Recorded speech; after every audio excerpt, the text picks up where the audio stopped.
पोलिसांच्या गैरवर्तनाचा पर्दाफाश, चाळीसगावमधील 2 पोलिसांची तडकाफडकी बदली. चाळीसगाव दि. ऑगस्ट 30. पोलीस दलाची प्रतिमा मलिन करणाऱ्या गैरवर्तनामुळे चाळीसगाव शहर पोलीस स्टेशनमधील पोलीस हवालदार योगेश दिलीप बेलदार आणि पोलीस कॉन्स्टेबल निलेश हिरालाल पाटील यांची तातडीने बदली करण्यात आली आहे. ही कारवाई अखिल भारतीय भ्रष्टाचार निर्मूलन संघर्ष समिती आणि ब्रिक्स ह्युमन राईट्स या संघटनांनी केलेल्या यशस्वी पाठपुराव्यामुळे शक्य झाली. स्टिंग ऑपरेशनमुळे गैरवर्तन उघड. गेल्या काही दिवसांपासून पोलीस हवालदार योगेश बेलदार यांच्या गैरवर्तनाच्या आणि कर्तव्यात निष्काळजीपणा दाखवल्याच्या अनेक तक्रारी समोर येत होत्या.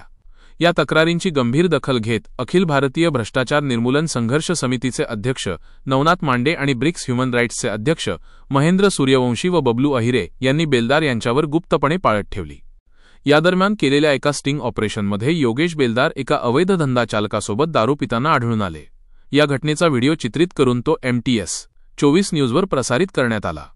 हा व्हिडिओ व्हायरल होताच आणि सर्वांचा दैनिक ग्रामस्थ या वृत्तपत्राने बातम्या प्रकाशित करताच पोलीस दलात एकच खळबळ उडाली आणि प्रशासनाच्या प्रतिमेवर प्रश्नचिन्ह निर्माण झाले. तक्रारीची तात्काळ दखल. या घटनेपूर्वी दोन्ही संघटनांच्या पदाधिकाऱ्यांनी जुलै 10 रोजी जळगावच्या पोलीस अधीक्षकांकडे लेखी अर्ज दाखल करून दोषी पोलिसांवर कठोर कारवाई करण्याची मागणी केली होती. या तक्रारीची दखल घेत पोलीस प्रशासनाने तातडीने चौकशीचे आदेश दिले. दोन्ही पोलिसांची तडकाफडकी बदली. पोलीस प्रशासनाने केलेल्या चौकशीत पोलीस हवालदार योगेश बेलदार आणि पोलीस कॉन्स्टेबल निलेश हिरालाल पाटील यांच्यावरील आरोप सिद्ध झाले. त्यानंतर ऑगस्ट 30 रोजी या दोन्ही पोलिसांची चाळीसगाव शहर पोलीस स्टेशनमधून तडकाफडकी बदली करण्यात आली. या कारवाईमुळे भ्रष्टाचार विरोधी संघटनांच्या प्रयत्नांना यश मिळाले असून त्यांनी पोलीस प्रशासनाचे आभार मानले आहेत. या दोन्ही संघटनांनी भविष्यातही अशा गैरवर्तन करणाऱ्या पोलीस कर्मचाऱ्यांवर लक्ष ठेवण्याचे आणि कारवाईसाठी पाठपुरावा करण्याचे आश्वासन दिले आहे.